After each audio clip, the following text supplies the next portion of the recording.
నా పేరు జ్యోతిలింగం. మాది సంగారెడ్డి జిల్లా, తెలంగాణ రాష్ట్రం.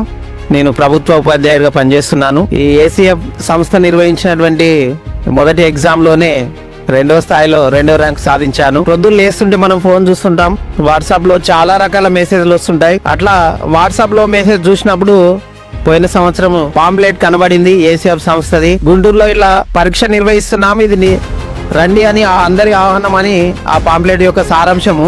అది చూసి నేను అందులో ఫోన్ నెంబర్ ఉంటే ఫోన్ చేశాను. దేవరాజ్ సార్, ఇది నేను ప్రభుత్వ ఉపాధ్యాయుడిగా పనిచేస్తున్నాను, ఈ పాంప్లెట్ ఎక్కువ మందికి పంపించాలి సమాచారం అంటే నిజమా కాదా తెలుసుకుందామని ఫోన్ చేశాను సార్. అంటే ఇది ఒరిజినల్ పాంప్లెటే, దాన్ని తయారు చేసి నేనే, మీరు రండి ఇంకా మిగతా వాళ్ళకు కూడా చెప్పండి సార్ అన్నారు. తర్వాత ఆన్లైన్లో రిజిస్ట్రేషన్ చేసుకున్నాను, కొంతవరకు చదివాను. ఆల్రెడీ ఈ భావజాలం అనేటటువంటిది నేను ప్రభుత్వ ఉపాధ్యాయునిగా పనిచేస్తున్నాను, చాలా రకాల మీటింగ్లకు వెళ్తూ ఉంటాను కాబట్టి అది కొంత ఉపయోగపడింది. ఇంకా ఇంతవరకు అంటే చాలా బుక్స్ చదివాం కానీ ఈ అంబేద్కర్ గారి యొక్క వాల్యూమ్స్ ఉన్నాయి, ఇవి 17 అనేటటువంటి విషయం తెలియదు. అవి ఎగ్జామ్కు బాగా ఉపయోగపడినాయి. అది పీడిఎఫ్, అది చదవడం ద్వారానే నేను 2వ ర్యాంక్ సాధించాను. ఇంతటి గొప్ప భావజాలాన్ని అంటే నేడు భారతదేశానికే కాదు ప్రపంచానికి మొత్తం అవసరమైనటువంటి భావజాలం మనకు ఒక 3 లెటర్స్ ద్వారా నా ఆలోచన ప్రకారం BAK. బి అంటే బౌద్ధ ధర్మం, భారతదేశానికే కాదండి ప్రపంచానికి ఇప్పుడు ప్రస్తుతం అవసరం. నెక్స్ట్ ఏ అంటే అంబేద్కర్ గారి యొక్క ఆలోచన విధానం. K అంటే కాంచీరామ్ గారి యొక్క కార్యాచరణ. నా ఆలోచన ప్రకారం BAK ఈ 3 అంశాలకు సంబంధించినటువంటి వాటిపైనే ఎగ్జామ్ ఉంది.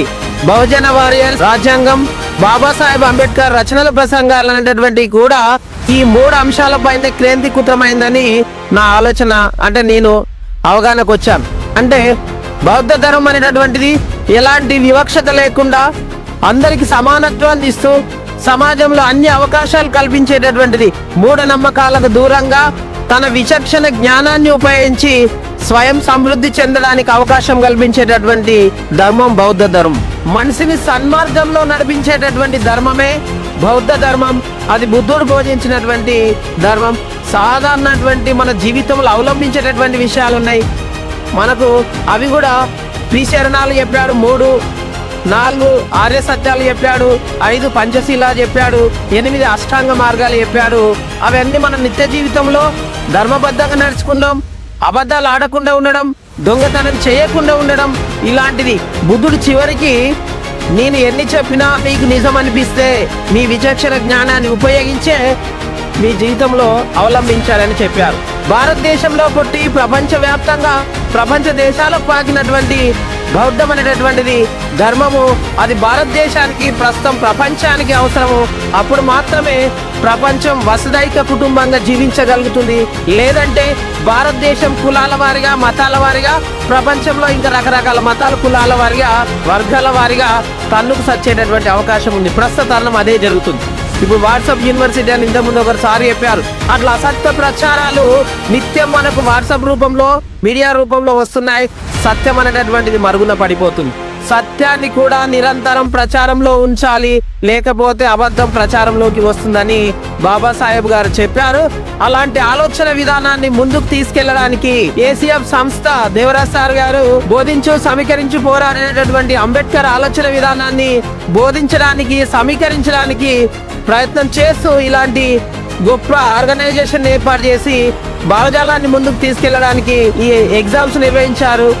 ఇది ఇంకా అందరి తీసుకెళ్లి అందరికి తెలియవలసినటువంటి అవసరం ఉంది. కాబట్టి నా వంతుగా నేను ఒక 10 మంది అభ్యర్థులను ఎగ్జామ్కి అటెండ్ అయినట్టు చూస్తాను.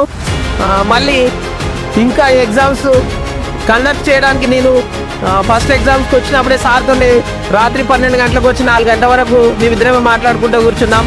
సార్ మరి తెలంగాణలో కూడా మీరు ఇలాంటి అవకాశం ఉంటే ఏర్పాటు చేయనన్నా, ముందైతే ఇక్కడ నేను స్టార్ట్ చేద్దాం, అక్కడికి కూడా తర్వాత చూద్దామన్నారు. కాబట్టి ఇంకా దూర ప్రాంతాల నుంచి రావడానికి ఇబ్బంది పడుతున్నారు. సెంటర్ ఒకటే కాబట్టి వేరే ప్రాంతాల్లో వేరే డేట్లలో కండక్ట్ చేస్తే ఇంకా ముందుకు వెళ్ళేటటువంటి అవకాశం ఉంటుందని నాకు తోచిన సలహాను గుర్తు చేస్తూ ఇట్టి అవకాశం ఇచ్చినటువంటి పెద్దలందరికీ ధన్యవాదాలు తెలియజేస్తూ జై భీమ్.